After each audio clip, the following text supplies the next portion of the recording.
హల్లెలూయా. ప్రియులరా, పరిశుద్ధ గ్రంథంలో నియమం ప్రకారం పోరాడడం అంటే నీ అదుపులో నువ్వు ఉండడమే. నువ్వు మితముగా ఉండడం, నువ్వు నియమం ప్రకారం పోరాడడమే అని చెప్పుకున్నాం. అయితే ఏ ఏ విషయాలలో నీ అదుపులో నువ్వు ఉండాలి? ఏ ఏ విషయాలలో నువ్వు మితముగా ఉంటే నియమం ప్రకారం పోరాడుతున్నట్టు అని మనం చెప్పుకుంటూ కొన్ని పాయింట్లు మనం ధ్యానం చేసాం. అయితే లాస్ట్ టైం మొన్న 2-3 రోజుల క్రితం నిద్ర విషయంలో మితముగా ఉండే నిద్రపోవాలి అని నేర్చుకున్నాం. నిద్ర విషయంలో మనలో ప్రతి ఒక్కరం కూడా మితముగా ఉండి నిద్రపోవాలి. నీ అదుపులో ఉండి నువ్వు నిద్రపోవాలి. నిద్ర అనేది ఆత్మ సంబంధమైన నియమమునకు విరుద్ధం అని చెప్పి నేను మీకు జ్ఞాపకం చేశాను. నిద్రమత్తు వలన అనేకమైన సమస్యలు మీకు స్క్రీన్ మీద కనిపిస్తుందా? మీలో ప్రతి ఒక్కరికి కనిపిస్తుందా? స్క్రీన్ కనిపిస్తుంది కదా? కనిపిస్తుంది. నిద్రమత్తు వలన అనేకమైన సమస్యలు, అనేకమైన ఇబ్బందులు. నిద్రమత్తు అనేది చాలా భయంకరమైనది. ఈ నిద్రమత్తు మనల్ని పూర్తిగా దేవుడికి మనల్ని ఎంతో దూరం చేసేస్తా ఉంటది. ఈ నిద్రమత్తు వలన నష్టపోయేవేమిటో ప్రియులారా ఒక 4 చెప్పాను. ఒకటి, నిద్రమత్తు వలన దారిద్ర్యం సంభవిస్తుందని చెప్పాను.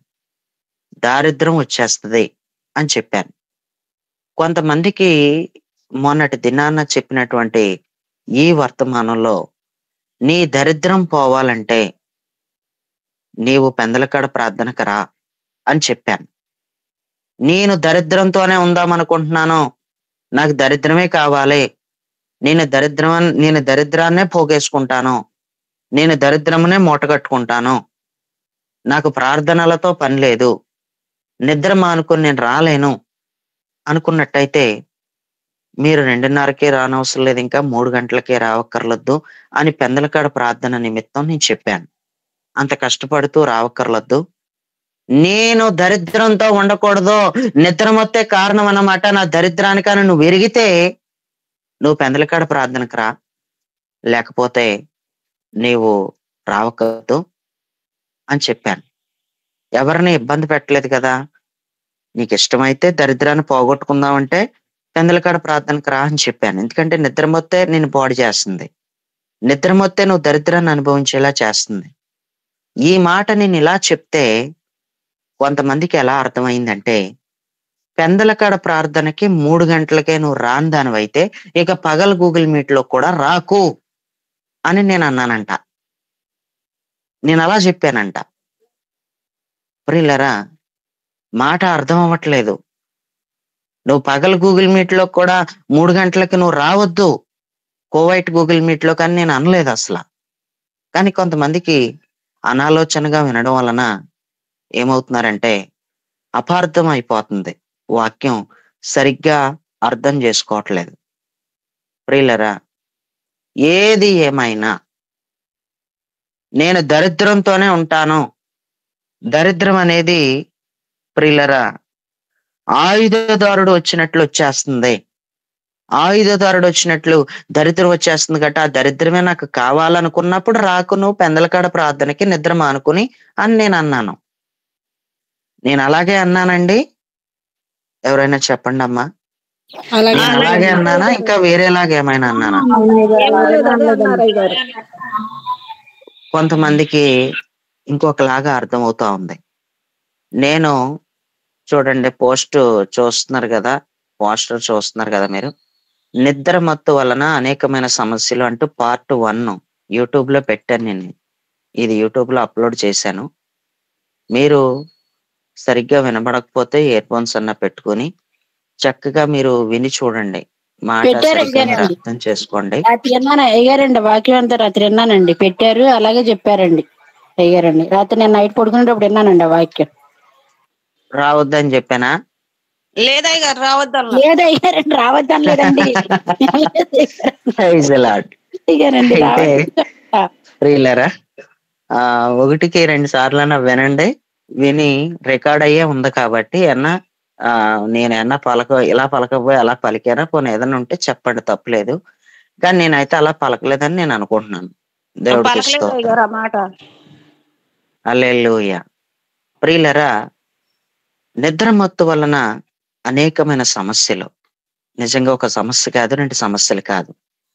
నువ్వు మితముగా ఉండి నిద్రపోకపోతే, నీ అదుపులో ఉండి నువ్వు నిద్రపోకపోతే చాలా సమస్యలున్నాయి. అందులో ఒక 3 లేక 4 చెప్పాను నేను మొన్నటి దినాన్న. నిద్రమత్తు వలన దారిద్ర్యం అనేది వచ్చేస్తది. రెండవదిగా, నిద్రమత్తు నీకున్న దానిని నువ్వు కోల్పోయేలా చేస్తది అని చెప్పారు.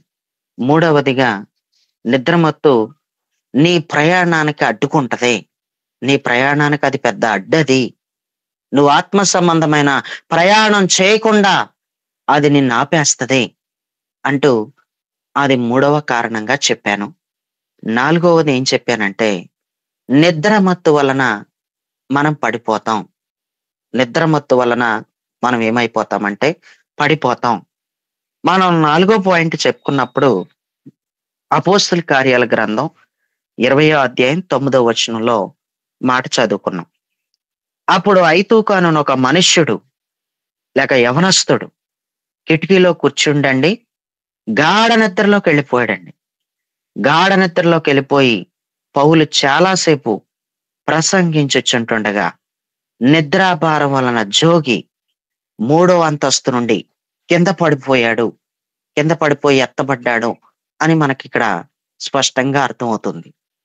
ఐతూకు కిటికీలో కూర్చున్నటువంటి ఐతూకు, ఈ యవనస్తుడు నిద్రాభారం వలన జోగి కింద పడిపోయాడు. 3వ అంతస్తు నుండి మరీ పడిపోయాడు. 3వ అంతస్తు నుండి పడిపోయిన వాడు చచ్చిపోయాడు అని మనకు అర్థమవుతుంది. నిద్రమత్తు ఏం చేసిందంటే పడిపోయేలా చేసింది. నిద్రమత్తు ఏం చేసిందంటే మనల్ని ఆత్మీయంగా ఉండకుండా మనల్ని చంపేసింది. మనలో ఉన్న ఆత్మీయతను చంపేసింది నిద్రమత్తే. మనం క్రిందకి పడిపోయేలాగా చేసింది అది నిద్రపోతే. అది నిద్రమత్తుగానే ఇక్కడ మనకు కనిపిస్తా ఉంది. ప్రియులరా, ఇక్కడ ఐతూకు అనే యవనస్తుడు కిటికీలో నుంచి క్రింద పడిపోతున్న విషయం ఎవరికీ తెలియదు. దేవుని సేవకునికి మాత్రమే తెలిసింది. ఒక దైవజనునికి మాత్రమే, వాక్యాన్ని బోధించుచున్న దైవజనునికి మాత్రమే తెలిసింది. పౌలు చాలాసేపు ప్రసంగించుచుంటుండగా అని రాసుంది. పౌలు చాలాసేపు ప్రసంగిస్తుంటుంటే, ప్రసంగిస్తున్నప్పుడు కింద పడిపోవడం ఏంటి? ప్రసంగిస్తున్నాడు కదా. ప్రియులరా, ఎన్ని ప్రసంగాలు విన్నావో ఇప్పుడు గూగుల్ మీట్ లోకి వచ్చిన దగ్గర నుంచి. ఒక్క ప్రసంగం కాదు, 2 ప్రసంగాలు కాదు, ఎన్నెన్నో ప్రసంగాలు విన్నావు, ఎన్నెన్నో దైవ వర్తమానాలు విన్నావు. కానీ ఏమైపోయావంటే కింద పడిపోయావు. నువ్వెన్ని ప్రసంగాలన్నా, నేనెంతసేపు ప్రసంగించుచున్నా కింద పడిపోయావో లేదో, అసలు నువ్వు పడిపోయావో, నువ్వు నిలబడున్నావో, నువ్వు ప్రభులో స్థిరంగా ఉన్నావో, నువ్వు స్థిరంగా లేవో ఎవరికి అర్థమవుతుందంటే నీకు ప్రసంగం చెప్పిన దైవజనుడికి ఖచ్చితంగా అర్థమవుతుంది నువ్వు పడిపోయావో లేదో. నీవు పడిపోయిన విషయం ఎవరికీ తెలియకపోవచ్చు. నువ్వు క్రింద పడిపోయి ఆత్మీయంగా చచ్చిపోయిన విషయం ఎవరికీ తెలియకపోవచ్చు. కానీ నీకు ప్రసంగించిన దైవజనుడికి మాత్రం నువ్వు పడిపోయినట్టు ఆయనకి తెలుస్తుంది. నువ్వు పడిపోయినట్టు ఆయనకి తెలుస్తుంది. ప్రియులరా, ఐతూకు కింద పడిపోవడం వలన అతను కింద పడిపోయినప్పుడు అతనికి ఇంకా చనిపోతాడని అనిపించిందో, లేకపోతే చాలా భయంకరమైన పరిస్థితి అని అనిపించిందో, ఎవరికీ లేని కంగారి పౌలు గారు వెంటనే కిందకి దిగిపోయి కిందకి వెళ్ళిపోయాడు. ప్రియులరా, నువ్వే గనక పడిపోతే ఆత్మీయంగా పడిపోయినప్పుడు నీ విషయంలో బాధపడేది నీ చుట్టుపక్కల వాళ్ళు కాదు. నువ్వు కింద పడిపోయి నువ్వు ఆత్మీయంగా చచ్చిపోతే గనక ప్రియులరా, నీ కోసం బాధపడేది నీ ఇంట్లో వాళ్ళు కాదు. నీకు ప్రసంగాన్ని అందించినటువంటి దైవజనుడు బాధపడతాడు. నీకు ప్రసంగించిన వ్యక్తి మాత్రమే బాధపడతాడు. ఆ వ్యక్తి మాత్రమే త్వరగా నీకు సమీపంలో త్వరగా ఉండే వ్యక్తి ఆయన మాత్రమే.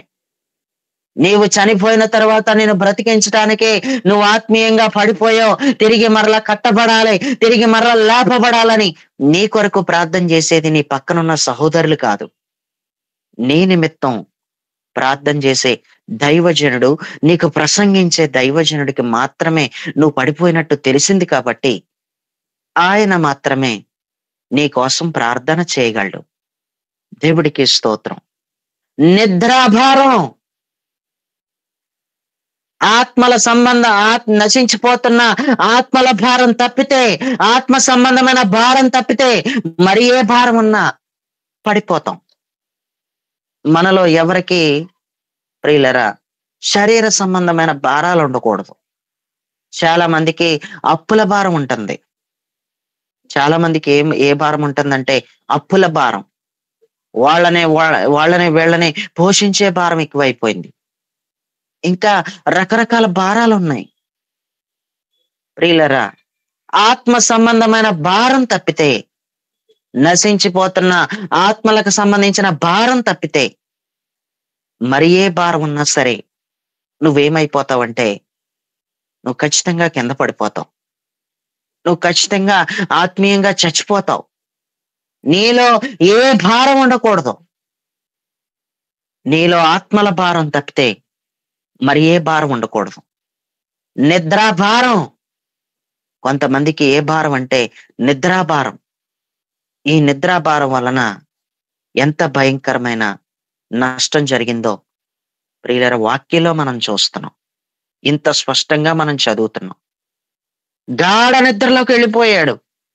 గాఢ నిద్ర అనగా సుమారుగా ఒక 4 అర్థాలు చెప్తాను.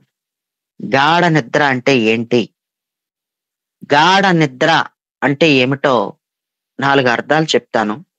మీ అందరికీ అర్థమయ్యే విధంగానే 4 అర్థాలు చెప్తాను గాఢ నిద్ర కోసం. మొట్టమొదటిది, గాఢ నిద్ర అంటే మత్తు నిద్ర అని అంటారు. మత్తు నిద్రని గాఢ నిద్ర అని అంటారు. రెండవది, నిద్ర కాని నిద్ర గాఢ నిద్ర. ఏ నిద్ర? నిద్ర కాని నిద్ర గాఢ నిద్ర. దీనిని గాఢ నిద్ర అంటారు. అసలు ఏమి నిద్రరా బాబునేది, అసలు ఏమి నిద్రో అని అంటా ఉంటారు కొందరు. అది నిద్ర కాని నిద్ర, అది గాఢ నిద్ర. మూడవది, మేలుకొనని నిద్ర గాఢ నిద్ర. మేలుకోవో, నిద్రపోయావంటే అసలు మెలకువే లేదు నీకు అసలు. దేవుడికి స్తోత్రం. శవానికే మనకే కొన్నిసార్లు పెద్ద తేడా ఉండడం లేదు. శవానికి నీకు అనడం లేదు సుమా, నేను కూడా కలుపుకుంటున్నాను. శవానికేనే, చచ్చిన శవానికేనే మనకే పెద్ద తేడా లేదు. అంటే నాతో పాటు మిమ్మల్ని, మీతో పాటు నన్నును కూడా కలుపుకునే మాట్లాడుతున్నాను. నీకు నీకు అనే అనడం లేదు నేను ఈ మాట. అమ్మా మ్యూట్ లో పెట్టు. బత్తుల రామలింగయ్య మ్యూట్ లో పెట్టుకోవాలి కదమ్మా. Praise the lord. ప్రియులరా, ఇలా డిస్టర్బెన్స్ చేశారనుకోండి, వాక్యం ముందుకి మనం చెప్పుకునే నడిపింపుని మనం కోల్పోతాం అన్నమాట. అందుకే ఇబ్బంది పెట్టకుండా చాలా జాగ్రత్తగా మీరు వాక్యం వినాలి. దేవుడికి స్తోత్రం. ప్రియులరా, శవానికి మనకి పెద్ద తేడా లేదు.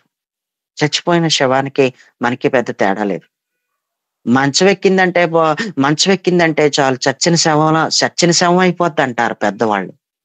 మంచం ఎక్కాడంటే చాలు చచ్చిన శవం అయిపోతాడు అని అంటారు. వాస్తవమే. ఎందుకంటే ఉలుకు పలుకు ఉండదు. అసలు మేలుకొనని నిద్ర అది. అది ఏ నిద్ర అంటే మేలుకొనన నిద్ర. అదేమి నిద్ర అంటే గాఢ నిద్ర అంటారు. మేలుకొనని నిద్రని. నాలుగవది చెప్తున్నాను. శరీర అవయవములకు కూడా స్పర్శ తెలియలేనంత నిద్ర గాఢ నిద్ర. ఎక్కడికో వెళ్ళాలి, పడుకున్నాడు, గాఢ నిద్రలోకి వెళ్ళిపోయాడు. ఎప్పుడో మెలకు వచ్చింది, లేచాడు.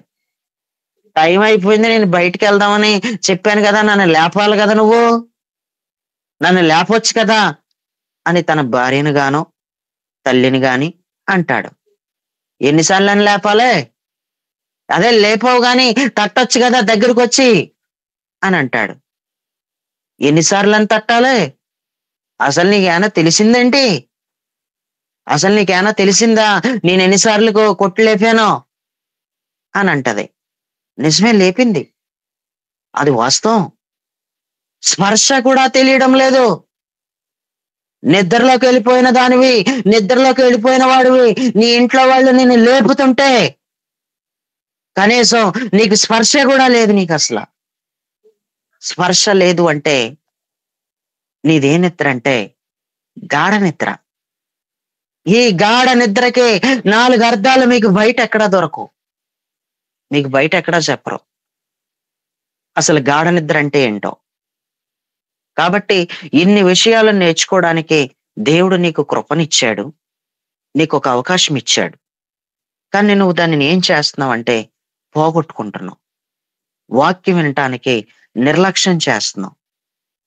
ప్రియులరా, మనలో ప్రతి ఒక్కరం కూడా ఏం చేయాలంటే దేవుని యొక్క వాక్యాన్ని జాగ్రత్తగా వినగలిగితే నీలో గొప్ప మార్పును దేవుడు తీసుకొస్తాడు. నువ్వు వింటూ ఉంటుండగానే గొప్ప మార్పు నీలోకి వచ్చేస్తుంది. దేవుడికి స్తోత్రం.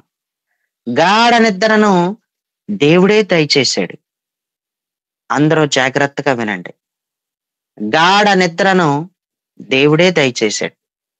గాఢ నిద్రని కలుగు చేసింది మనకి ఫస్ట్ ఆదికాండ గ్రంథంలో కనిపిస్తుంది.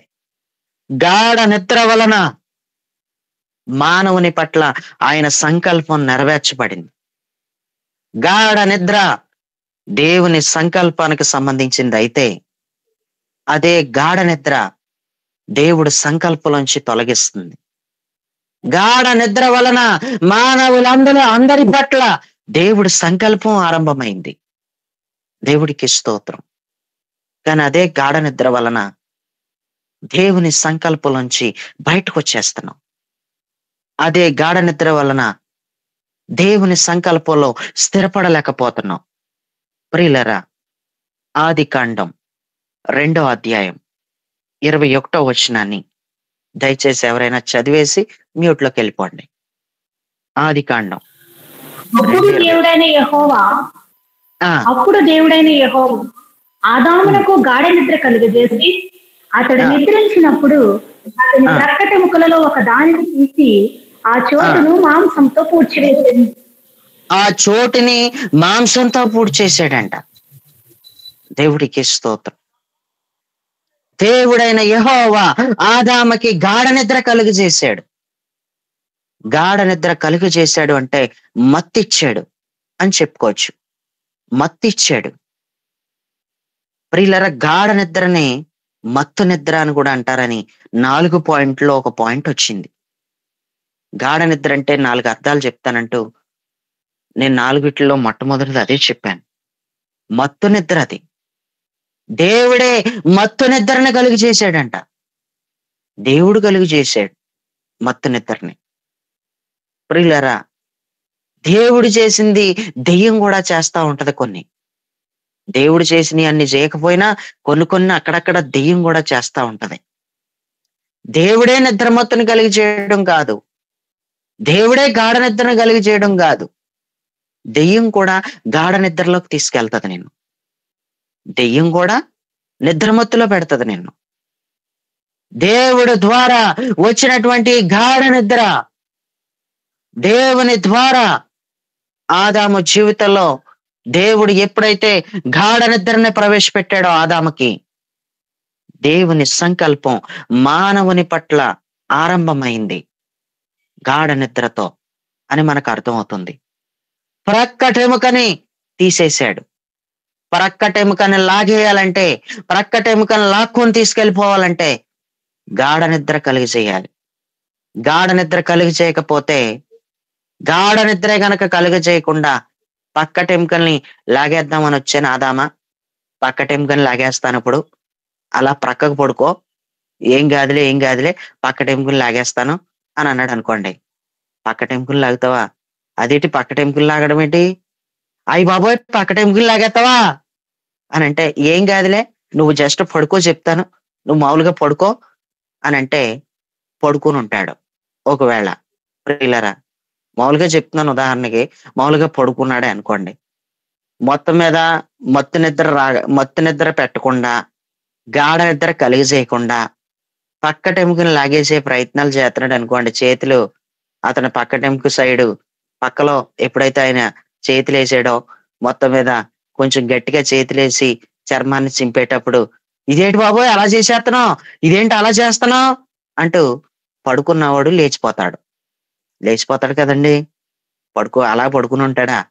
లేచిపోతాడు. కాబట్టి ఏం చేయాలంటే, మత్తు నిద్రను కలిగి చేస్తేనే గాని, గాఢ నిద్రను కలిగి చేస్తేనే గాని చెయ్యనివ్వడం. మత్తెత్తేనే గాని ఆపరేషన్ చేయించుకుంటున్నావా? ప్రియులరా, ఈ భూమి మీద మత్తిచ్చి ఆపరేషన్లు చేస్తున్నారు. మత్తు మందు అనేది ఎక్కడ నుంచే కనిపెట్టారు. మత్తు నిద్ర రావడానికి, గాఢ నిద్ర రావడానికి ఆపరేషన్ ఏ మనిషికైనా చేయాలంటే ఆ వ్యక్తిని గాఢ నిద్రలోకి పంపించాలి. గాఢ నిద్రలోకి పంపించాలంటే గాఢ నిద్ర వెంటనే రాదు. ఇంతకే ఆపరేషన్ అంటే నిద్ర రాదు చాలా మందికి. ఆపరేషన్ అంటేనే భయం. రేపు ఉదయం 9 గంటలకి 10 గంటలకి నీకు ఆపరేషన్ అని అన్నారంటే ఆ రాత్రంతా నిద్ర పట్టదలికి ఇక అలా కళ్ళు వదిలేసి చూస్తానే ఉంటారు. పడుకో, ఏం కాదు పడుకో అని అన్నారనుకోండి, ఎందుకో భయంగా ఉందా ఆపరేషన్ అంటే? ఆ భయంగా ఉంది. ఆపరేషన్ థియేటర్లోకి తీసుకెళ్లిన తర్వాత ఆ మిషన్లు చూస్తే, నాకు అవన్నీ చూస్తే, ఆ కత్తిరులు చూస్తుంటే నాకు చాలా భయంగా ఉంది అసలు అని అంటారు. ప్రియులరా, ఆపరేషన్ థియేటర్లోకి ఏది కనుక తీసుకెళ్తే ఎవరికైనా నిద్ర అట్టదు. అందులోకి తెలిసేలాగా ఆపరేషన్ చేస్తే ఎవడో ఆపరేషన్ చేయించుకోడు, లేచి వచ్చేస్తాడు పైకి. ఏటి బాబోయ్ అలా కోసేస్తున్నారేటి అంటూ వెంటనే కత్తిలా మీద పడగానే వెంటనే లేచిపోతాడు. అందుకే ప్రియులరా, ఆదాము కూడా ఒప్పుకోవడం. పక్కటెముకను లాగితే ఆదాము కూడా ఒప్పుకోవడం. ఆదామైనా ఒప్పుకుంటాడా? ఆదామైనా తక్కువడా? అందుకే దేవుడు చాలా జ్ఞానంగా, చాలా అద్భుతంగా ఒప్పుకోడు. కాబట్టి దేవుడు మత్తు నిద్రని పుట్టించాడు, మత్తు నిద్రని కలుగజేశాడు, మత్తు నిద్రని సృజించాడు, మత్తు నిద్రని తయారు చేశాడు. దేవుడికి స్తోత్రం. అక్కడ మనకి స్పష్టంగా రాసుంది, గాఢ నిద్ర కలుగజేసిననే ఉందా? మణికుమార్ యొక్క మళ్ళీ చదువు ఆ వాక్యాన్ని. అప్పుడు దేవుడైన యెహోవా ఆదామునకు గాఢ నిద్ర కలుగజేసి అతడు నిద్రించినప్పుడు అతని ప్రక్కటెముకలలో ఒక దానిని తీసి ఆ చోటును మాంసంతో పూడ్చివేసెను. ప్రియులరా, అక్కడ మనకి చూస్తే గాఢ నిద్రను కలుగజేసి అన్నాడు. గాఢ నిద్రనంట తయారు చేశాడని చెప్పొచ్చు. గాఢ నిద్రను సృష్టించాడు అని చెప్పొచ్చు. గాఢ నిద్రను సృజించాడు అని చెప్పొచ్చు. ఏమి అద్భుతమైన మాట అండి, ఎక్సలెంట్ మాట ఇది. గాఢ నిద్రని సృజించడం ఏంటి? గాఢ నిద్రని తయారు చేశాడు. నిద్రని తయారు చేయడం కాదు, నిద్ర ఆల్రెడీ పెట్టాడు. ప్రతి ఒక్కరూ ఆయా సమయానికి నిద్రపోతారు, అది వేరే విషయం. అది గాఢ నిద్రని ప్రత్యేకంగా ఆయనే సృజించాడు. నిద్రని సృజించాడు, నిద్రని తయారు చేశాడు, నిద్రని కలుగు చేశాడని చెప్పొచ్చు. ఈ 3 విధాలుగా చెప్పుకోవచ్చు దీనిని. దేవుడికి స్తోత్రం. నిద్రని కలిగి చేసిన తర్వాత ప్రక్కటెముకను లాగేశాడు. ప్రక్కటెముకని లాగేయడంలో దేవుడు సంకల్పం. మరి బయటికి రావటం ఆయన సంకల్పం ఏంటో ప్రజలకు అందరికీ కూడా తెలిసే విధంగా ఈ మాటలన్నీ కూడా ఈ రోజు బైబిల్ గ్రంథంలో లెక్కించడం ఎంతో ఆశ్చర్యం. దేవుడికి స్తోత్రం. మానవుని సంకల్పం అంతా కూడా, మానవుని పట్ల ఆయన సంకల్పం అంతా కూడా గాఢ నిద్రతో దేవుడు ఒక ప్లాన్ గీసుకున్నాడు. నేను మానవుణ్ణి ఈ విధంగా చేయాలి అనుకున్నాడు, చేశాడు. మానవునిలో నుంచే పక్కటెముకను తీసివేసి ప్రక్కటెముకతో నేను స్త్రీని చెయ్యాలి అని అనుకున్నాడు. ప్రక్కటెముకతో నేను స్త్రీని చెయ్యాలి అని దేవుడు ఒక ప్లాన్ గీసుకున్నాడు. దేవుడికి ఒక ప్లాన్ ఉంది. ఏదైనా సరే ప్లాన్ ప్రకారమే చేశాడు. దేవుడికి ఒక ప్లాన్ ఉంది. ఆ ప్లాన్ ప్రకారమే చేశాడు. ఆయన ప్లాన్ ఏంటంటే ఎముకను లాగేయాలి బయటికి. ఎముకను లాగేయాలంటే మనం మొట్టమొదటిగా ఏం చెయ్యాలి అని ఆలోచించుకున్నాడంటే గాఢ నిద్రను కలుగు చేయాలి. గాఢ నిద్రను కలుగు చేయకుండా ప్రక్కటెముకను లాగలేం. ప్రక్కటెముకను లాగేసిన తర్వాత ఏం చేయాలంటే ఆ చోటుని మాంసంతో పూర్తి చేయాలి. ఏది ఇబ్బంది లేకుండా, ప్రక్కటెముకను లాగేసిన లోటేది అక్కడ కనబడకుండా ఖచ్చితంగా అక్కడ ఏం చేయాలంటే మాంసాన్ని పూర్తి చేయాలి అని అనుకున్నాడు. మాంసాన్ని పూర్తి చేయాలనుకొని ఒక ప్లాన్ మీద ప్రక్కటెముకను లాగాలి అని అనుకున్నప్పుడే లాగేటప్పుడు ఏం చేయాలో, లాగే ముందర ఏం చేయాలో, లాగేసిన తర్వాత ఏం చేయాలి, ఆ ప్లేస్ ని ఏం చేయాలి, మాంసంతో ఏ విధంగా పొడి చేయాలి, అంత పక్కా ప్లాన్ మీద దేవుడు ఆదాము దగ్గరికి వచ్చాడు. దేవుడికి స్తోత్రం. ప్రియులారా, ఒక స్త్రీ గాఢ నిద్రతోనే ఆరంభమైంది. ప్రక్కటెముకను తీసేయడంతో గాఢ నిద్రతోనే అది ఏమైందంటే ఆరంభమైనట్టు మనకు కనిపిస్తా ఉంది. దేవుడికి స్తోత్రం. ఒక స్త్రీని చెయ్యాలనుకోవడానికి దేవుడు ప్రాముఖ్యమైన ఉద్దేశం ఉంది. స్త్రీ పట్ల దేవుడికి ఒక సంకల్పం ఉంది. పురుషుని పట్లే కాదు, దేవునికి ఒక స్త్రీ పట్ల దేవునికి ఒక సంకల్పం ఉంది. ఎవరికో గాఢ నిద్ర కలుగజేసి పురుషుణ్ణి తీయలేదు. ఎవరు దేంట్లోంచో ఎముకను లాగేయడానికి ఎవరికో గాఢ నిద్ర కలిగజేసి, దేనికో గాఢ నిద్ర కలిగజేసి ఆ ఎముకను లాక్కొచ్చి పురుషుణ్ణి చేయలేదు. కానీ పురుషునికి గాఢ నిద్ర కలిగజేసి పురుషునిలో నుంచి స్త్రీ రావాలి అనుకుని పురుషుని యొక్క ప్రక్కటెముకల్లో నుంచి స్త్రీని చేయాలనుకున్నాడు. ఎంత అద్భుతమైన దేవుడో చూడండి. దేవుడికి స్తోత్రం. గాఢ నిద్రతో దేవుడి సంకల్పం ఆరంభమైంది మానవుని పట్ల. అదే గాఢ నిద్ర మనుషుల్ని చెడగొట్టింది. అదే మత్తు నిద్ర ప్రార్థనా జీవితాన్ని ఓడగొట్టింది. దేవుడికి దగ్గరగా ఉండకుండా చేసింది. దేవుడితో కలవకుండా చేసింది. దేవుడితో మిళితమవకుండా చేసింది. ఏ నిద్ర అంటే గాఢ నిద్ర. దేవుడికి నిన్ను దూరం చేసే ఈ గాఢ నిద్ర సాతానుగాడే కలుగజేశాడు. ఇది సాతానుగాడి ద్వారా వచ్చింది. అది బాగా గుర్తుపెట్టుకోవాలి. దేవుని ద్వారా వచ్చింది కాదది. దేవుడికి స్తోత్రం. ప్రియులారా, ఆ చోటుని మాంసంతో పూడి చేసిన తర్వాత మత్తులో నుంచి బయటకు వచ్చాడు.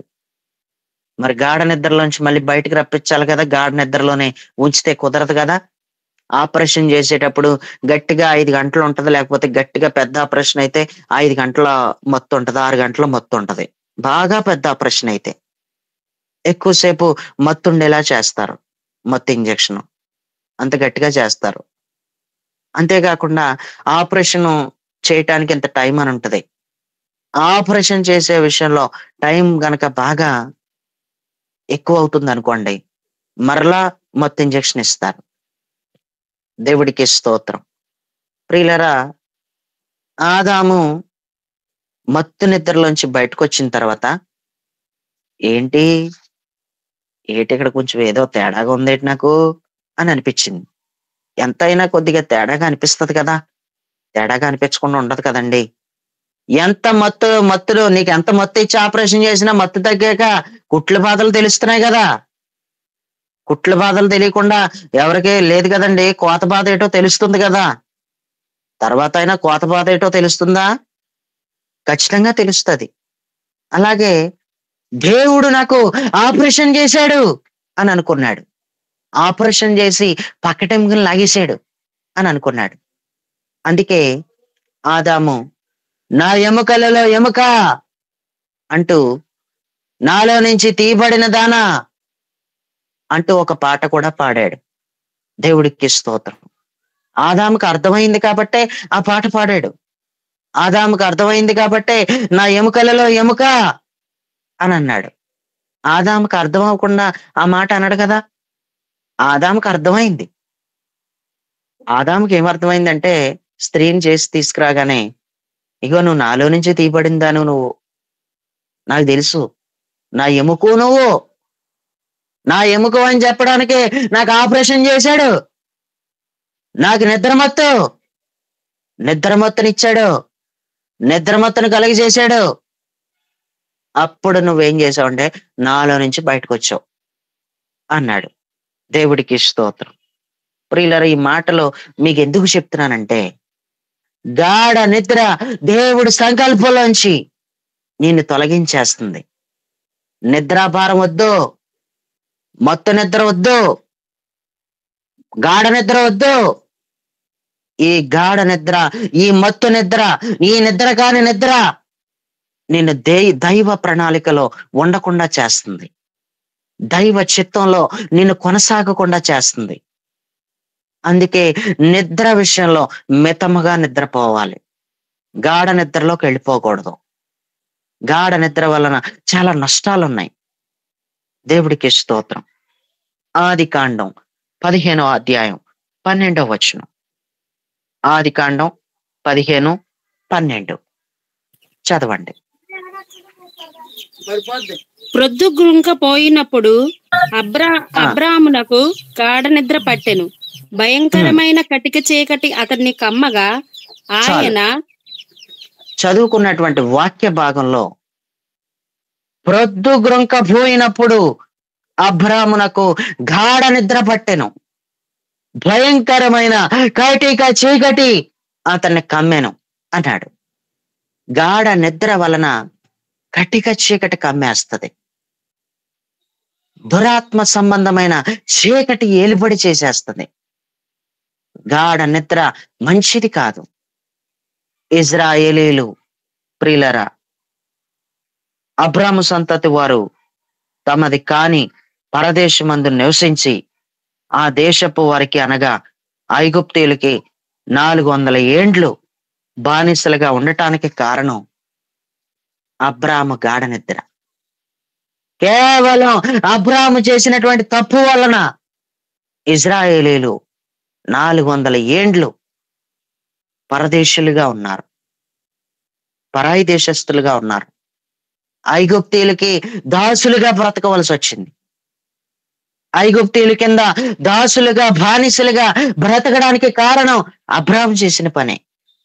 ఎందుకంటే గాఢ నిద్రలోకి వెళ్ళిపోయాడు. ప్రొద్దుగ్రొంక పోయినప్పుడు గాఢ నిద్రలోకి ఎవడైనా వెళ్తాడా? ప్రొద్దుగ్రొంక పోయినప్పుడు అంట గాఢ నిద్రలోకి వెళ్ళిపోతే భయంకరమైన కటిక చీకటి. కటిక చీకటి అంటే బాగున్నాం, భయంకరమైన కటిక చీకటి అని అన్నాడు. ఎంత భయంకరమైన దెయ్యాలు పట్టేసుకుంటున్నాయో కొంతమందిని. దేని వలన అంటే గాఢ నిద్ర వలన. గాఢ నిద్ర వలన ఎన్నో భయంకరమైన దెయ్యాలు పట్టేసుకుంటున్నాయి. ఎన్నో భయంకరమైన దురాత్మల ఏలుబడి కింద చాలా మంది బ్రతుకుతున్నారు. కారణం ఏంటంటే గాఢ నిద్ర. అది ఏం నిద్ర అంటే గాఢ నిద్ర అని చెప్పడానికి సందేహం అయితే లేదు. సందేహం ఏమీ లేదు అసలు. మనకు నిద్ర మంచిదే కానీ గాఢ నిద్ర మంచిది కాదు అసలు. మనకు నిద్ర మంచిదే, గాఢ నిద్ర మాత్రం అస్సలు మంచిది కాదు. దేవుడికి స్తోత్రం. వాస్తవానికి ప్రియులరా, నిద్ర అనేకమైన సమస్యలను తెచ్చిపెట్టింది. దేవుడికి స్తోత్రం. నిద్ర మత్తు వలన అనేకమైన సమస్యలు. ఈరోజు మరొక సమస్య గురించి మనం చూద్దాం. న్యాయాధిపతుల గ్రంథం 16వ అధ్యాయం 19వ వచనం. న్యాయాధిపతులు 16:19. ఆమె తన తొడ మీద అతని నిద్రపుచ్చి ఒక మనిషిని పిలిపించి వాని చేత అతని తల మీది 7 జడలను క్షౌరము చేయించి అతని బంధించుటకు మొదలు పెట్టెను. అప్పుడు అతనిలో నుండి బలము తొలగిపోయెను. ప్రియులారా, అర్థమవుతుందా మీకేమైనా? అతనిలో నుంచి బలం తొలగిపోవడానికి కారణం నిద్రే కారణం. నిద్ర అండి. ఎంత నిద్ర అంటే ఎలా నిద్రపోతాడో, అతను ఏ విధంగా నిద్రపోతాడో ఆయన గురించి బాగా తెలుసుకుంది. తొడ మీద పడుకోబెట్టుకుంటే ఎవరికైనా నిద్ర వస్తుంది. తొడ మీద పిల్లల్ని పడుకోబెట్టుకోవట్లేదా అండి? పిల్లల్ని ఎక్కువగా ఇది వరకు అయితే తొడ మీదే పడుకోబెట్టుకునేవారు. తొడ మీదే పడుకోబెట్టుకునేవారు. దేవుడికి స్తోత్రం. ఒడిలో పడుకోబెట్టుకోవడం వేరు, తొడ మీద పడుకోబెట్టుకోవడం వేరు. ఒడిలో పడుకోబెట్టుకోవడం వేరు, తొడ మీద పడుకోబెట్టుకోవడం వేరు. దేవుడికి స్తోత్రం. ఇది వరకు కాళ్ళు చాపి చక్కగా నిద్ర వచ్చేస్తుందంటే పిల్లలు బోర్లా పడుకోబెట్టేవారు. మీకేమైనా అది నేను చెప్తుంటే అర్థమయ్యే ఉంటది. తొడదాకా తీసుకొచ్చి ఆ తల తొడ మీద పడుకోబెట్టి వాళ్ళని చక్కగా నిద్రపుచ్చేవారు. ప్రియులరా, సంసోను తన బలాన్ని కోల్పోవడానికి కారణం 7 జడలు కలిగిన జడ అతని జడ. అతని జడ 7 జడలను కలిగిన జడ. దేవుడికి స్తోత్రం.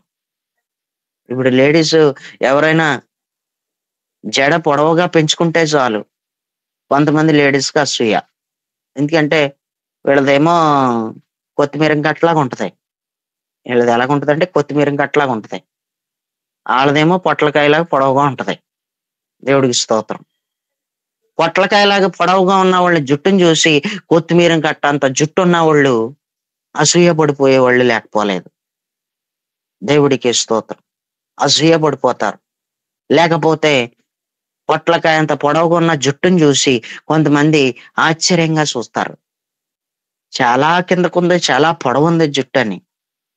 ఈ జడంతా కూడా చాలా పొడవుగా ఉంది, ఇలా జడ పొడవే అని విచిత్రంగా చూస్తారు.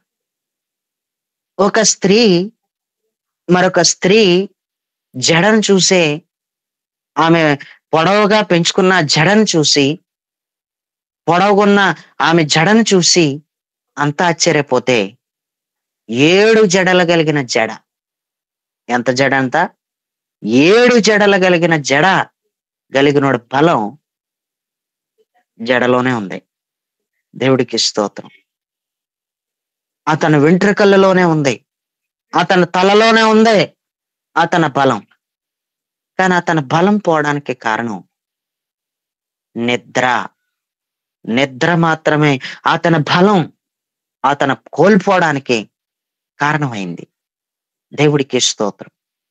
ఆ సమయంలో ఎలాంటి నిద్రలోకి వెళ్ళిపోయి ఉంటాడో చూసారా? ఒక మాటలో చెప్పాలంటే ప్రియులరా, గాఢ నిద్రలోకి వెళ్ళిపోయాడండి. గాఢ నిద్రలోకి వెళ్ళిపోయినోడికి మరి మనం చూస్తే జుట్టు కత్తెర వేస్తున్నప్పుడు కూడా తెలియలేదు. అతని బలం ఆయనలో నుంచి ఎలా తొలగిపోయిందంటే కేవలం నిద్రమత్తు వల్లనే. మత్తు నిద్రలోకి వెళ్ళిపోయాడు. దేవుడికి స్తోత్రం. స్త్రీ చాలా ప్రమాదం అనిపిస్తా ఉంటుంది ఒక్కొక్కసారి. ఎంత ప్రమాదం అంటే ఎంతో చక్కగా గాఢ నిద్ర పట్టేలా చేయగలదు. అదే విధంగా నిద్ర పట్టకుండా కూడా చేసేస్తది. కంటికి అసలు కొనుక్కుపోటు ఉండదు పాపం మానవుడికి. అసలు నిద్ర పట్టనివ్వదు అసలు. ఈ నిద్ర పట్టనివ్వక ఈ భార్యల విషయంలో కొంతమంది పిచ్చోళ్ళు అయిపోయి ఇంటికి రాక అక్కడక్కడ కాలం గడుపుకుంటున్నారు. దేవుడికి స్తోత్రం. ప్రియులరా, నిద్ర పట్టకుండా చేసేస్తున్నారు. ఒక ఆమె తోటికోడల మాటిని మీ ఆయనకి గుమ్మం కాడకు వచ్చిన వెంటనే పనికి వెళ్ళి వచ్చినోడికైనా మంచినీళ్ళు అవ్వకో, అసలు మంచినీళ్ళు కూడా తాగుతావని అనుకో, ఏ, అసలు మీ ఆయన మా ఆయన చూసుకున్నట్టే చూసుకోడు అసలు అంటూ తోటికోడలో మాటలు ఎక్కించి పెట్టేస్తుంది. ప్రియులరా, ఎంతో బాగా చూసుకుంటున్నా సరే తోటికోడల మాటలని నానా రకాల బాధలు పెట్టి నిద్ర లేకుండా చేసేదంటండి. అసలు నిద్ర పట్టకుండా చేసేదంట. నిద్ర పట్టకుండా చేస్తే ఇక ఆ టార్చర్ భరించలేక, ఆ బాధ భరించలేక ఎక్కడికి వెళ్ళిపోయాడండి. మనిషి కనపడతలేదు. 2 రోజులు అయిపోయింది, 3 రోజులు అయిపోయింది, వారం రోజులు అయిపోయింది. అసలు మనిషికి కంగారు లేదండి. ఇదేంటి ఈయన? ఎంత ఏడిపించినా ఎంత చేసినా గుమ్మం కాడ మనిషి అన్నవాడు ఉండేవాడు. మనిషి లేని లోటు కనిపిస్తుంది అని ఏమైనా అనిపించాలి కదా. ప్రియులారా, నెల రోజులు అయిపోయింది, నెల 15 రోజులు అయిపోయింది. కానీ ఇంటికి రాకపోతే కొంచెం భర్త మీద బెంగ వచ్చింది. ఎందుకో బెంగ అనిపించింది. ఆమె ఏం చేసిందంటే పోలీస్ స్టేషన్కి వెళ్ళింది. పోలీస్ స్టేషన్కి వెళ్ళి ఇలా నా భర్త ఇలా వెళ్ళిపోయాడు, ఇన్ని రోజులు అయిపోయింది వెళ్ళిపోయి, ఇంటికి రాలేదు అని కంప్లైంట్ ఇచ్చింది. ఇన్ని రోజుల నుంచి ఏం చేస్తున్నావమ్మా మరి? కంప్లైంట్ ఇవ్వకుండా ఆ 2 రోజుల్లో ఇంటికి రాపోతేనే నువ్వు కంప్లైంట్ ఇవ్వాలి కదా, ఏంటి ఇన్ని రోజుల తర్వాత? అవునండి. మీ ఇద్దరికి గొడవ ఏంటి? ఖచ్చితంగా పోలీసులు ఇదే అడుగుతారు. ఎందుకు వెళ్ళిపోయాడు? మీ ఇద్దరికే గొడవలు ఏంటి, దేనికి వెళ్ళిపోతాడో అని అంటారు. ప్రియులరా, ఒక మగోడు వెళ్ళి కంప్లైంట్ ఇస్తే వెళ్ళిపోయిందా? ఏమన్నావేటి? ఏం చేసావేటి? ఎరా బాబు భయపెట్టేసావేటిరా బాబు నువ్వు అంటారు పోలీసులు. ఎరా బాబు భయపెట్టేసావేటి, ఎందుకు వెళ్ళిపోయింది అంటారు.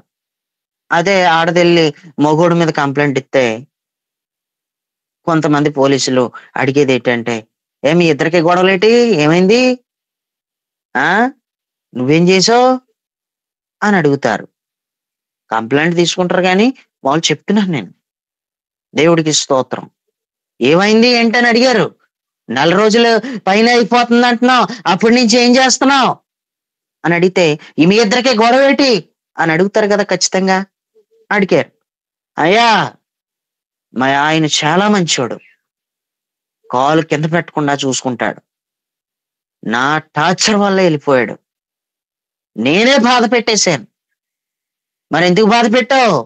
మరి అంత బాగా చూసుకుంటున్నప్పుడు బాధ పెట్టడం పెట్టి, బాగా చూసుకోవట్లేదనేమో కొంతమంది స్త్రీలు బాధపడుతున్నారు. నా భర్త త్రాగుబోతుడు అయిపోయాడు, త్రాగుడు వల్ల ఇదైపోయాడు, డబ్బులేమో కష్టపడుతున్న డబ్బులన్నీ ఎవరెవరికో ఖర్చు పెట్టేస్తున్నాడో, త్రాగుడికే పోసేస్తున్నాడని ఎంతో మంది బాధపడుతుంటే మంచి భర్తని ఎందుకు పోగొట్టుకున్నావు అని అడిగారు. అడిగితే ఏమీ లేదు, తోటికోడల మాటని పోగొట్టేసుకున్నాను, అయ్యా నా భర్త నాకు కావాలి, నా భర్త మంచోడని ఏడు చేస్తుంది పోలీస్ స్టేషన్ లో. చాలా భయంకరంగా ఏడు చేస్తుంది. ప్రియులరా, ఎంత టార్చర్ పెట్టుంటే, ఎంత బాధ పెట్టుంటే ఇల్లు వదిలేసి వెళ్ళిపోయాడండి. ఎంత నిద్ర లేకుండా చేసేది అనుకుంటా పాపం. నిద్ర లేకుండా చేసేదేమో, తెల్లవారితే పనికి వెళ్తాడు. పుండు సలిపినట్టు సలపకూడదు, పడుకున్నవాడిని పుండు సలిపినట్టు సలపకూడదు, పక్కన పడుకున్నవాడిని. అర్థమవుతుందా? నిద్ర పట్టేలా చేసేది నువ్వే, నిద్ర పట్టకుండా చేసేది నువ్వే. నీ భర్తకే అసలు నిద్ర పట్టనవో, పిచ్చోడిని చేసేస్తున్నావు, మెంటలోడైపోతున్నాడు. ఈ మాటలు ఎందుకో నా నోటంట వచ్చినాయి అంటే, స్త్రీలైన వాళ్ళు ఎవరైనా సరే నీ భర్త విషయంలో ఒకసారి ఆలోచించుకో. నేనేం చెప్పాలని చెప్పడం లేదు, బాగా గుర్తుపెట్టుకో. నేనేది చెప్పాలని నేనేది పలకను. దేవుడు నాకు ఏది ఇస్తే అదే పలుకుతాను. దేవుడికి స్తోత్రం. ఎక్కువ శాతం నీ వలనే పాడైపోతున్నాడు. నీ వలనే పాడైపోతున్నాడు. ప్రియులరా, ఎప్పుడు చూసినా భర్తకే, ఇంటికి వచ్చిన భర్తకే బలహీనత నీరసంగా ఉంటదని అనకూడదు. ఒక ఆమె బ్రాయిలర్ కోళ్ళలాగా ఉంటది. ఎప్పుడు చూసినా తలలో బాగుంటే కాల్లో బాగుండదు, కాల్లో బాగుంటే తలలో బాగుండదు అంటది. భర్త కష్టపడి ఇంటికి వస్తే చకచకా ఇంట్లో తిరుగుతుంది అనుకుంటాడు, కానీ తిరగకపోతే చాలా నీరసమైపోతాడు. ఎప్పుడు వచ్చినా బలహీనరాలు రాగా, రోగులాగా అలా మంచం మీదే పడుకుని ఉంటది. నీట్గా రెడీ అయి ఉండదు. ఏ స్త్రీలైనా సరే మీ భర్తలకు మీరు అందంగా కనిపించాలి. మీ భర్తలకి మీరు ఎలా కనిపించాలంటే అందంగా కనిపించాలి. మసిగుడ్లాగా ఉండకూడదు అమ్మా, మసిగుడ్లాగా ఉండకూడదు అమ్మా. నీట్గా ఉండాలి. నీట్గా రెడీ అవ్వు, తప్పులేదు. మళ్ళీ ఓవర్ అయిపోకో, రెడీ అవడంలో ఓవర్ అయిపోకో. మళ్ళీ రెడీ అయ్యమన్నానని శుభ్రంగా పెదాలకు పూసేసోగలక ఎరుపు కలరు. దేవుడి స్తోత్రం. వద్దమ్మా, అంతొద్దు. నువ్వు అందంగా ఉండాలి, నువ్వు రెడీగా ఉండాలి. చక్కగా నువ్వు అందంగా రెడీ అయ్యి ఉండాలి, నీ భర్త వచ్చేటాడికి రెడీగా ఉండాలి అని అన్నాను కదా అని ఐబ్రోస్ కటింగ్ చేయించుకోవడానికి పార్లర్కి వెళ్ళావు కాక అమ్మా, వెళ్ళకో. దేవుడికి స్తోత్రం. నీ ఇష్టం వచ్చినట్టు జాకెట్లు కుట్టించుకోకు, అందంగా ఉండమన్నారా అని జాకెట్లు అందంగా, నువ్వు జాకెట్ విషయంలో కూడా అందంగా కుట్టించుకో అని నేను అనడం లేదు, ఆ విధంగా అనడం లేదు. నువ్వు నీట్గా ఉండు.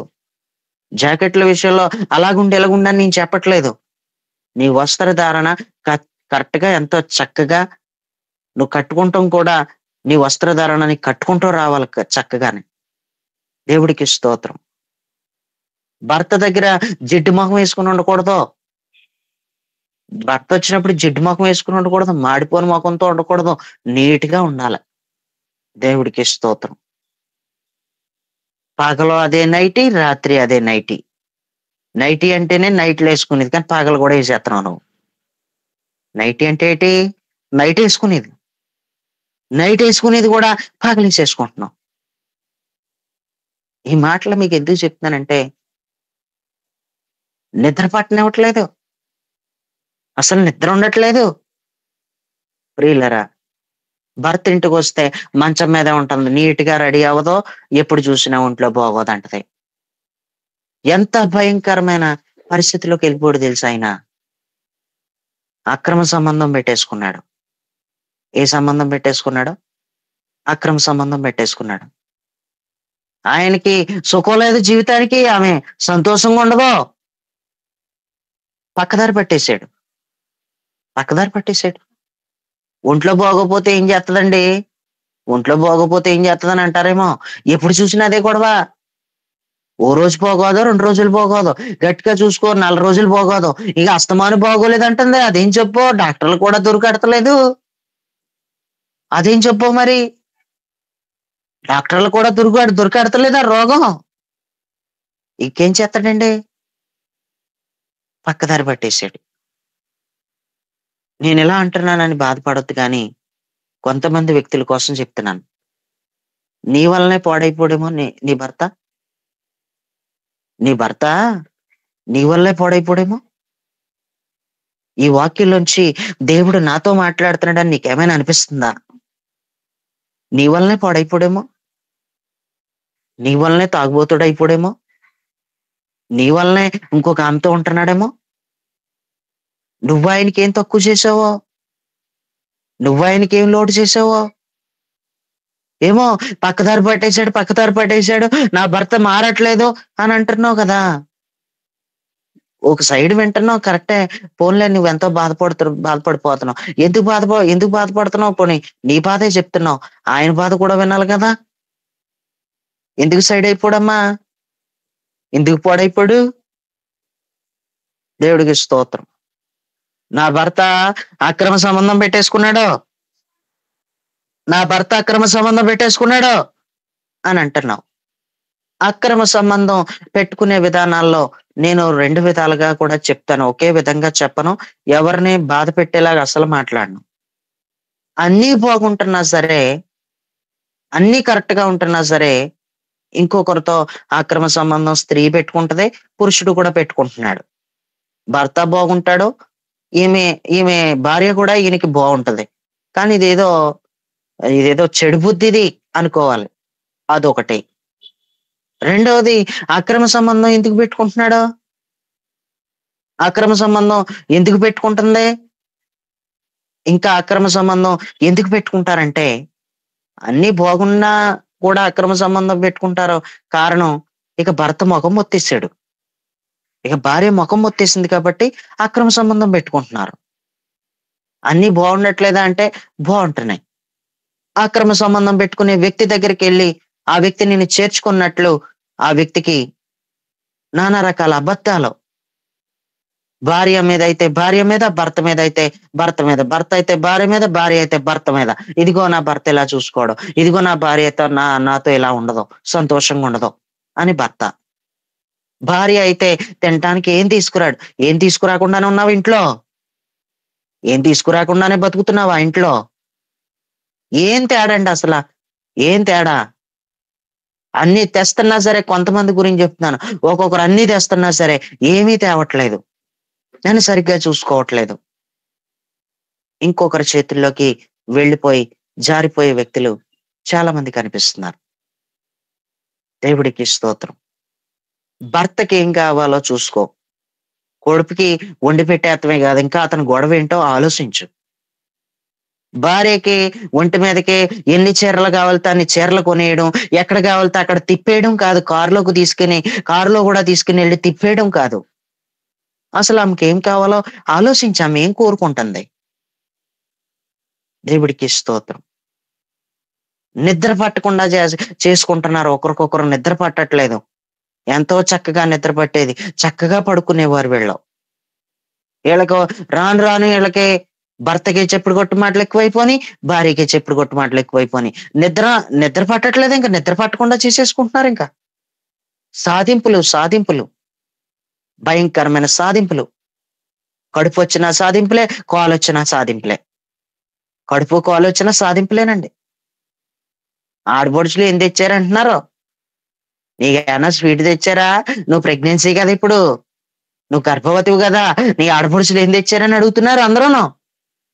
ఆడపడుచులు ఏం తెచ్చారో 3వ నెల రాకుండానే 2వ నెల రాకుండానే కంగారు పడిపోతున్నావు ఏంటి? తెస్తారో లేదో చూడు, 4వ నెలలోనో 5వ నెలలోనో తెస్తారేమో. వాళ్ళ మాటలు విని ఈలోగా పెద్ద గొడవ పెట్టేసుకోవడం భర్తతో. నీ అక్కలు వచ్చారా, నీ చెల్లెళ్ళు వచ్చారా, నీ అమ్మ వచ్చిందా, నాకేమన్నా తెచ్చిందా?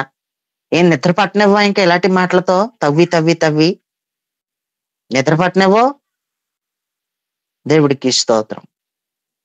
ప్రియులరా, కట్నాల గొడవ, కానుకల గొడవ, ఇవన్నీ పెళ్లిళ్ళు చేసుకున్న తర్వాత వచ్చేస్తుంటాయి మగవాళ్ళకి.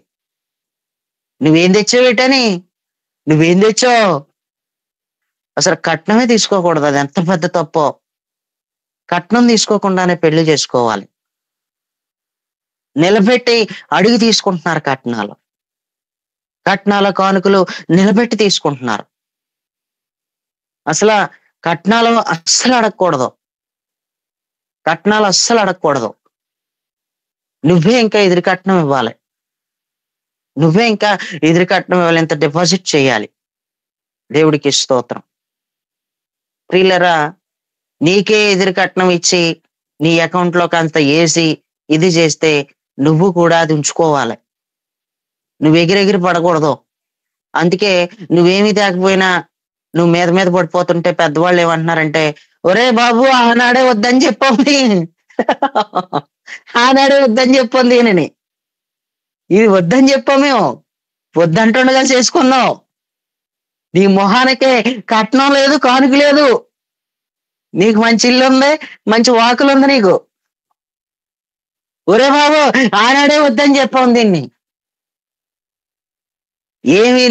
ఏమీ తేలని పెంకి ఎగిరెగిరి పడుతుంది అన్నారు, అలాగే ఎగిరెగిరి పడుతుంది అని ప్రియులరా చెప్పుకునేలా చేసుకోక. మరి భర్తను అత్తగారు మరి మీ అత్తగారు అంటదంటే, అబ్బాయి తల్లి అంటదే, అబ్బాయి అక్కలు అంటారు, అబ్బాయి చెల్లెలు అంటదే.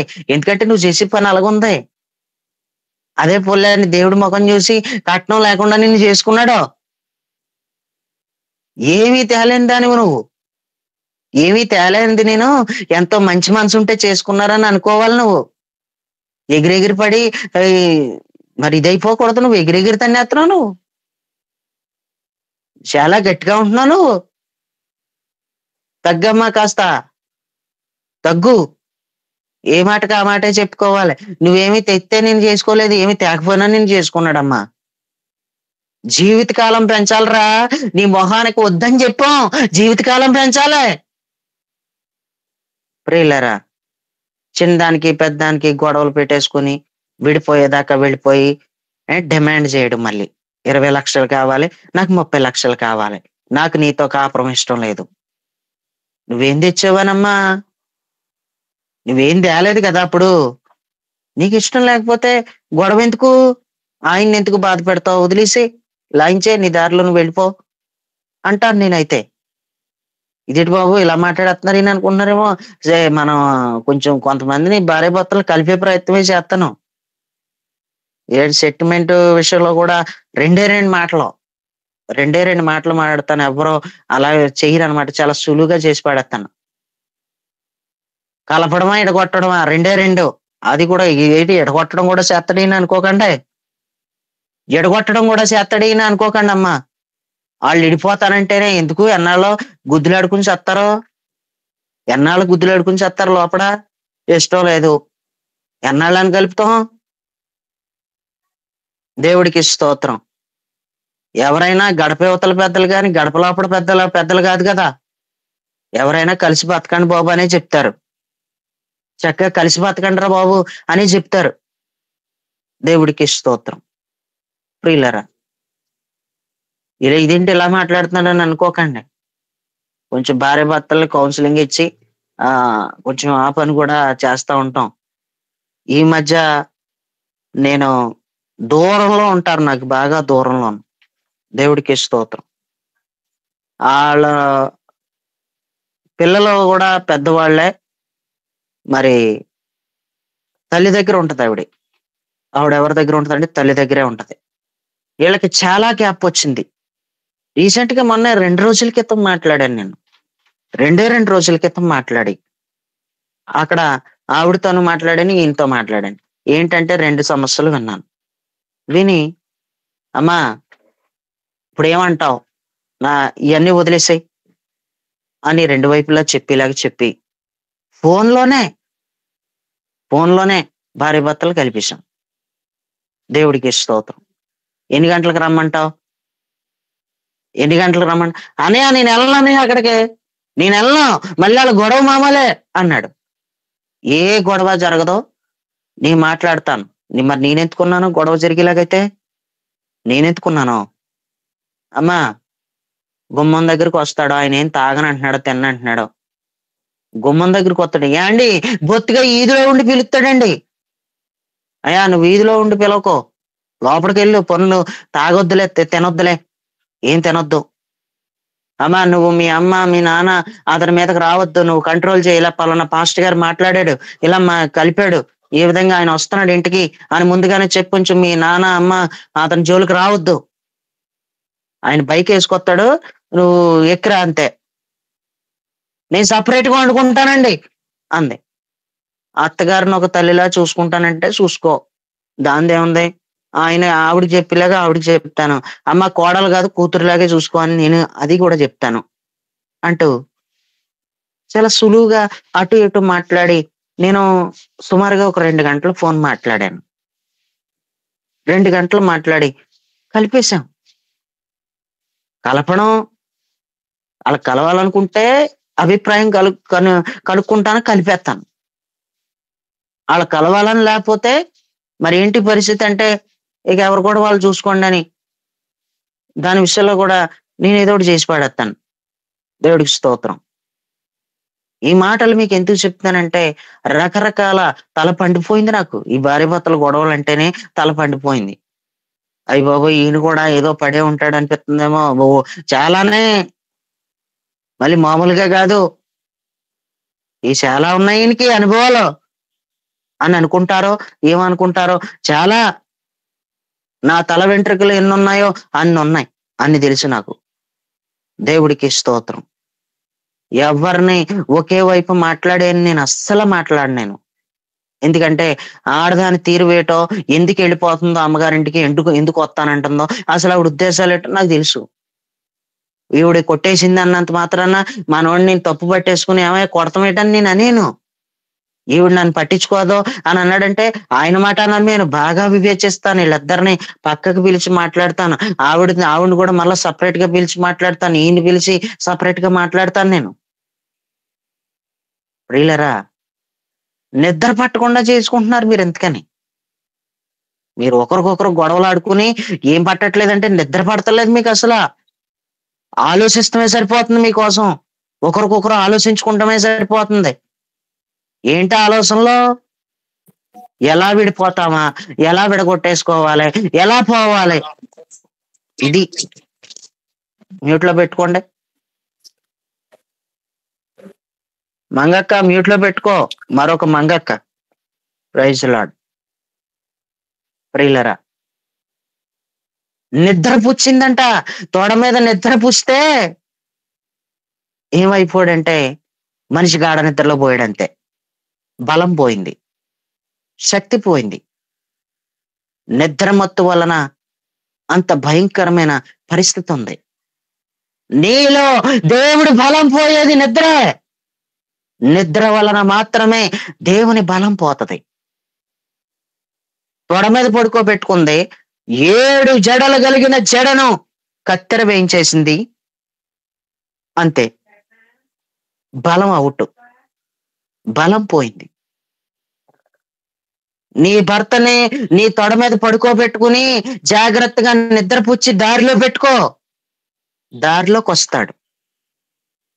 నువ్వు విపరీతంగా నోరు అరిచేసి నోరు పారేసుకుని నీ ఇష్టానుసారంగా మాట్లాడకూడదు.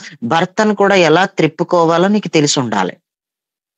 నీ వైపుకి ఎలా త్రిప్పుకోవాలో నీకు ఆ మెలకువలు తెలిసి ఉండాలి. అలా తిప్పుకుంటే నీ వెనకాలే తిరుగుతాడు. నీ వెనకాలే తిరుగుతాడు. నిన్నెక్కడ వదులుతాడు? నీ వెనకాలే తిరుగుతాడు. అతను గొడవ ఏటో చూసుకో. అతనికి ఏం కావాలో చూడు. తిండెట్టేయడం కాదు, నాకు వంటలు వచ్చి బాగా అని వంటలు వండేయడం కాదు. అసలు దేనికి అతను ఇబ్బంది పడుతున్నాడు, అతనికి ఏం కావాలి అసలు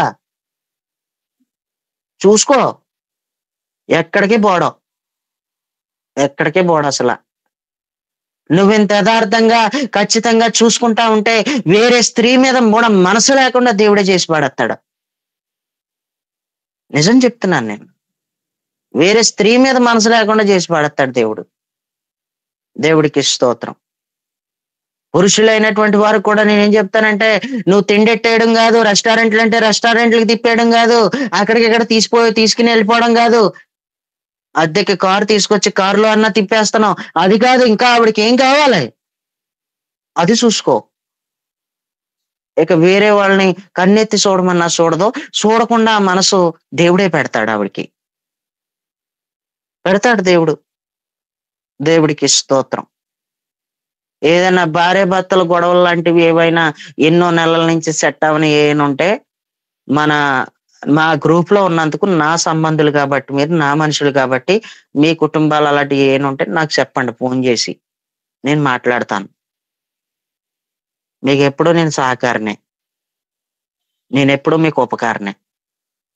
శారీరకంగానూ ఉపకారనే, ఆత్మ సంబంధంగా వాక్యం పంచటంలోనూ ఉపకారనే. కుటుంబ పరంగా కూడా నేను మీకు సహకారిగానే ఉంటాను. నేను మీకు అందుబాటులో ఉండే వ్యక్తిని నేను. దేవుడికి స్తోత్రం. మీకు ఎప్పుడు అందుబాటులోనే ఉంటాను నేను మీ వాడినే, మీరు నా వాళ్లే. మన ఇంట్లో మనం ఎన్నో మాట్లాడుకుంటాం, మనస్ఫూర్తిగా నోరు తెలిసి మాట్లాడుకుంటాం. మనం అపార్థం చేసుకోకూడదు. అర్థం కాకపోతే ఏంటండి ఇది ఇలా అన్నారని అడుగు, తప్పులేదు, తప్పేమీ లేదు. ఇది యూట్యూబ్ లో కూడా పెడతాను, రికార్డ్ అవుతుంది ఇదంతా అని యూట్యూబ్ లో పెడతాను, మరలా విను. కానీ నువ్వు అపార్థం చేసుకోవద్దు. భార్య భర్తల కోసం చక్కటి వర్తమానాలు భార్య భర్తల సదస్సు కింద పెట్టి కూడా మనం నడిపించబోతున్నాం ముందు. భార్య భర్తలను కూర్చిన విధానాల గురించి, వాళ్ళకు సంబంధించిన వర్తమానాలు కూడా నేను దేవుడి చిత్తం అయితే తప్పకుండా అందిస్తాను. దేవుడికి స్తోత్రం. గూగుల్ మీట్ లో భార్య భర్తల సదస్సు అని పెడతాం హెడ్డింగ్. గూగుల్ మీట్ లో భార్య భర్తల సదస్సు అని పెడతాం. దేవుడికి స్తోత్రం. ప్రియులారా, టైం అయింది కాబట్టి ఇంతటితో ముగిస్తున్నాను. చాలా విషయాలు ఉన్నాయి. నిద్ర మత్తు దేవుని సంకల్పం మానవుని పట్ల జరిగేలా చేస్తే, అదే నిద్ర మత్తు దేవుడి సంకల్పంలోంచి బయటకు వచ్చేసేలా చేసింది. నిద్ర మత్తు, గాఢ నిద్ర ఎంతో భయంకరమైంది. గాఢ నిద్ర అంటే 5 అర్థాలు చెప్పాను. గాఢ నిద్ర అంటే 5 అర్థాలు చెప్పాను. ఆదాంకి గాఢ నిద్ర కలిగజేసి ఆయన సంకల్పాన్ని ఆయన నెరవేర్చుకున్నాడు. ఆయన సంకల్పంలో నువ్వు ఉండాలంటే గాఢ నిద్రని విడిచిపెట్టాలి. గాఢ నిద్రతో ఆయన సంకల్పం నెరవేర్చబడింది, కానీ ఇప్పుడు అదే గాఢ నిద్ర ఆయన సంకల్పంలో ఉండకుండా చేస్తుంది. నీలో ఏ భారం ఉండకూడదు. ఒక్క ఆత్మల భారం తప్పితే ఇంకా ఏ భారం కూడా ఉండకూడదు. దేవుడికి స్తోత్రం. ప్రియులరా, నువ్వు మితముగా నిద్రపోతేనే నియమం ప్రకారం పోరాడుతున్నట్టు. మిగతా విషయాలు ఏమైనా ఉంటే రేపు మనకి 4 ప్రోగ్రామ్స్ ఉంటాయి. పెందలకడ ప్రార్థన ప్రోగ్రాంతో 4 ఉంటాయి. మరి ఇలాగే 3 గంటలకి కువైట్ ఉంటుంది, దైవజనుల ఆత్మీయ సహవాసం ఉంటుంది. రేపు 6:30కి విజ్ఞాపన ప్రార్థన కూడా ఉంటది. దేవుడికి స్తోత్రం. రేపు కూడా చెప్పే ప్రయత్నమే నేను చేస్తాను, తప్పకుండా చెప్తాను రేపు. అంతేకాకుండా ఈ రోజు సాయంత్రం 7 గంటల నుంచి 9 గంటల వరకు మీ కుటుంబాల కొరకు నేను ప్రార్థన చేయబోతున్నాను. అందరూ కూడా గూగుల్ మీట్ లోకి వచ్చి మీ సమస్య ఏంటో చెప్పి ప్రార్థన చేయించుకుని లెఫ్ట్ అయిపోవచ్చు, ఉండక్కర్లొద్దు. మీ కుటుంబాల కొరకు సాయంత్రం 7 గంటల నుంచి 9 గంటల వరకు ప్రార్థన చేస్తాను. దేవుడికి స్తోత్రం. కాబట్టి ప్రియులరా, నిద్ర పట్టకుండా చేసుకోవద్దు. భార్యకి నిద్ర పట్టేలా చెయ్యి, భర్తకి నిద్ర పట్టేలా చెయ్యి. నిద్ర పట్టేలా చేస్తే బలం పోయింది, కానీ అక్కడ నిద్ర పట్టేలా చేస్తే బలం పోయింది. ఇప్పుడు నిద్ర పట్టేలా చేస్తే బలం వస్తుంది. నీ భార్యకి నిద్ర పట్టేలా చెయ్యి, మీ బంధానికి బలం వస్తుంది. నీ భర్తకి నిద్ర పట్టేలా చెయ్యి, నిద్ర లేకుండా చేయకు. నువ్వు నిద్ర పట్టేలాగే చెయ్యి, మీ బంధానికి బలం వస్తుంది. అక్కడ బలం పోయింది, కానీ సంసోన్ దగ్గర ఇప్పుడు బలం వస్తుంది. మీకు అర్థమయ్యే ఉంటది. నేను ఆత్మీయమైన కోణాల్లోనూ మాట్లాడుతున్నాను, శారీరకంగా కూడా మాట్లాడుతున్నాను, అన్ని విధాలుగా మాట్లాడుతున్నాను. అందరం కళ్ళు మూసుకొని ప్రార్థన చేసుకుందాం. దేవుడికి స్తోత్రం. ప్రియులరా, విన్నటువంటి వాక్యం కొరకు మీలో ఎవరైనా క్లుప్తంగా ప్రార్థన చేయండి.